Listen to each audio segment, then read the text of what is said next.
ఈ దీపావళికి మీరు మరింత స్మార్ట్ అయ్యేందుకు బిగ్సీ తీసుకువచ్చింది దీపావళి ధమాకా ఆఫర్స్. మొబైల్ కొనుగోలు చేయండి 10% instant discount, attractive gifts, mobile protection smart watch లేదా ఇయర్ బడ్స్ ఫ్రీగా పొందండి. ఈ దీపావళిని మరింత బ్యూటిఫుల్ గా మార్చుకోండి బిగ్సీ దీపావళి ధమాకా ఆఫర్స్ తో. దీపావళి దేశవ్యాప్తంగా ఇంటిల్లపాది చక్కగా జరుపుకునేటటువంటి పండగ. ఈ దీపావళికి ఇంకో ప్రత్యేకత కూడా ఉంది. చాలా మనం ఆన్లైన్లో ఈ అమెజాన్ కావచ్చు, ఫ్లిప్కార్ట్ కావచ్చు, వీటన్నింటినీ కూడా చూసుకున్నట్టయితే ఒక సంక్రాంతి, దీపావళి, దసరా లాంటి పండగలకు మాత్రమే ఇలాంటి ఆఫర్లు అనేవి ఇచ్చేస్తాం. మనకి తెలుగు రాష్ట్రాలు కావచ్చు, దేశవ్యాప్తంగా కావచ్చు, చాలా పండుగలు జరుపుకుంటూ ఉంటారు. కానీ ఈ ఈ పండుగలకు మాత్రమే ఆఫర్లు కూడా పెడుతూ ఉంటారు. అంటే దీన్ని బట్టి మనం ఈ దీపావళి అనేది ఎంత ప్రత్యేకమైనది అనేది కూడా మనం అర్థం చేసుకోవచ్చు. అయితే శ్రీకాకుళం జిల్లా రణస్థలం మండలం పున్నానపాలెంలో దీపావళి అనే పండగ అనేది అసలు జరుపుకోరు. దానికి కారణం ఏంటి, దానికి ఉన్న నేపథ్యం ఏంటి, దాని చరిత్ర ఏంటి అనేది గ్రామస్తులతో మాట్లాడి తెలుసుకునేటటువంటి ప్రయత్నించేద్దాం. మేడం చెప్పండి, అసలు మీ ఊర్లో అసలు దీపావళి అనే పండుగను ఎందుకు జరుపుకోరు, దానికి ఉన్న చరిత్ర నేపథ్యం ఏంటి? ముందుగా బిగ్ టీవీ ఛానల్ వాళ్ళకి దీపావళి శుభాకాంక్షలు. మీరు నాకు చెప్పే అర్హత లేదు. ఎందుకంటే నాకు అర్హత ఎందుకు లేదు అంటే, ఈ ఊరి పేరు పున్నానపాలెం, రణస్థల మండలం, శ్రీకాకుళం జిల్లా. మా ఊరి పేరు పున్నానపాలెం. ఈ ఊర్లో ఉన్న వాళ్ళంతా ఇనిషియల్ ఇంటి పేరంతా పున్నాన వాళ్ళు. అంటే పున్నాన అని వాళ్ళు దీపావళి గత 200-300 సంవత్సరాల కిందటి నుంచి జరుపుకోవట్లేదు. కారణం ఏంటంటే మా పూర్వీకులను అడిగితే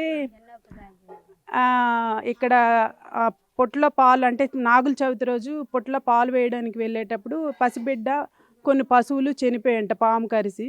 సో ఆ నమ్మకంతో గత 300-200 సంవత్సరాల క్రితం ఈ పండుగను జరుపుకోవట్లేదు. అందరికీ వెలుగునిచ్చి ఈ పండుగ ఈ ఊరికి మాత్రం చీకటినే మిగులుస్తుంది. మేము ఎడ్యుకేటెడ్ అయ్యి మోటివేట్ చేద్దామని మా ఇనిషియల్ పునాది అవ్వడం వల్ల, ఒకవేళ చేద్దామని అదే నమ్మకంతో ఉండడం వల్ల, గ్రామంలో నష్టాలు జరగడం వల్ల మేము మోటివేట్ చేసినా కూడా ఎవరు స్పందించట్లేదు. గత 2-3 సంవత్సరాల కిందట డిఎస్పి గారు మా రణస్థల మండలం గ్రామ పెద్దలందరూ వచ్చి చేయించారు. పిల్లలకి ఎంతో ఆనందాన్ని ఇచ్చే ఈ పండుగ మాత్రం మాకు చీకటినే మిగులుస్తుందని చెప్పాలి. మేము చాలా ప్రయత్నాలు చేసాం. మా ఫాదర్ టీచరు నరసింహనాయుడు, ఆయన గారు కూడా చాలామందితో మోటివేట్ చేయించిన, ఆయన ఇంటి పేరు కూడా ఇనిషియల్ పున్నాన అవ్వడం వల్ల ఇది జరుపుకోవట్లేదు. యాక్చువల్గా ఇది నాగుల చవితి రోజు జరిగిన సంఘటన సందర్భంగా ముందు వచ్చే ఈ దీపావళి పండుగను కూడా అప్పటి నుంచి విడిచిపెట్టేశారు. అయితే ఇప్పుడు గ్రామంలో పున్నాన్న వాళ్ళు ఉన్నారు, ఈ పండుగ జరుపుకోరు అంటున్నారు. అయితే పున్నాన్న వాళ్ళు మాత్రమే జరుపుకోరా, లేకపోతే మిగతా ఎవరు కూడా జరుపుకునేటటువంటి పరిస్థితి లేదా మేడం? యాక్చువల్గా ముందు పున్నాన వాళ్ళు జరుపుకుండేవారు కాదు. వాళ్ళతో పాటు ఎక్కువగా గ్రామంలో పున్నాన అనే గ్రామం ఇంటి పేరు ఉండడం వలన వేరే ఇనిషియల్ ఉన్న వాళ్ళు కూడా జరుపుకోవట్లేదు. అంటే ఇంకొకటి ఏంటంటే, ఈ ఊర్లో ఆడపిల్లగా పుట్టే వాళ్ళకి అదృష్టమనే చెప్పాలి. ఎందుకంటే వాళ్ళ ఇనిషియల్ ఇంటి పేరు మారుతుంది కనుక వాళ్ళు పండుగను జరుపుకోవచ్చు. సో ఆ ఇంటి పేరు పున్నాన అనే వాళ్ళు మాత్రం ఈ పండుగ జరుపుకోకూడదని అప్పటి నుంచి పూర్వీకులతో పాటు అందరూ ఫాలో అవ్వాల్సి వస్తుంది. ఇప్పుడు మనం చూసుకున్నట్టయితే మన తెలుగు పండుగలు కావచ్చు, మన దేశంలో జరుపుకునే ఏ పండగకైనా సరే ఒక నేపథ్యం ఉంటుంది, దానికి ఒక సంస్కృతి ఉంటుంది. కానీ ఏదన్నా దోషం ఉంది అంటే దాని దోష నివారణ కూడా ఉండేటటువంటి అవకాశం ఉంటుంది. కాబట్టి ఇప్పుడు ఇది దోషంగా భావించినప్పుడు ఇలా కొంతమంది పిల్లలు చనిపోవడం కావచ్చు, లేదంటే పశువులు చనిపోవడం కావచ్చు, ఇవన్నీ దోషంగా భావించి మీరు ఆ పండగని 300 సంవత్సరాల నుంచి ఆపేసేటటువంటి పరిస్థితి ఉంది. మరి ఆ దోష నివారణ కోసం మీ గ్రామంలో కానీ, మీ పెద్దలు కానీ, పూర్వీకులు కానీ ఏమైనా ప్రయత్నాలు చేసేటటువంటి దాఖలాలు ఏమైనా ఉన్నాయా? యాక్చువల్గా మేము ఎడ్యుకేటెడ్ అయ్యి ఉండి కూడా, అంటే మా పెద్దవాళ్ళకి చెప్పేవాళ్ళం. పెద్ద పూర్వీకులు ఎక్కువగా, అంటే మా తాతల నుంచి కూడా వాళ్ళు యాక్సెప్ట్ చేయలేదు. అంటే పశువులు అంటే మేము అనుకోవడం ఏంటంటే, ఆ రోజుల్లో కరువు ఉండేది ఎక్కువగా, తినడానికి కూడా ఇబ్బంది పడే రోజులు అవి. సో ఆ విధంగా వ్యాధులు కూడా ఎక్కువగా సంక్రమించేవి. అదే పండగ సమయంలో ఈ సంఘటనలు జరగడం వల్ల ఆ నేపథ్యంలో వాళ్ళు అదే నేపథ్యంతో పాటు ప్రతి ఒక్కరు ఫాలో అవుతూ వచ్చారు.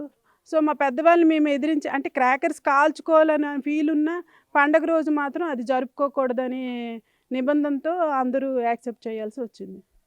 అది ఇప్పుడు చూసుకున్నట్టయితే చాలామంది పిల్లలు ఉంటారు, మిగతా దగ్గరలు చూసుకునేటప్పుడు ఇప్పుడు చిన్నపిల్లలు చాలామంది స్కూల్లో ఉంటారు. మేము ఈరోజు దీపావళిని ఇలా జరుపుకున్నాం, అలా జరుపుకున్నాం అని చెప్తూ ఉంటే పిల్లలకి, ఇప్పుడు మీ ఊరి పిల్లలకి చాలా బాధ అనిపిస్తూ ఉంటుంది.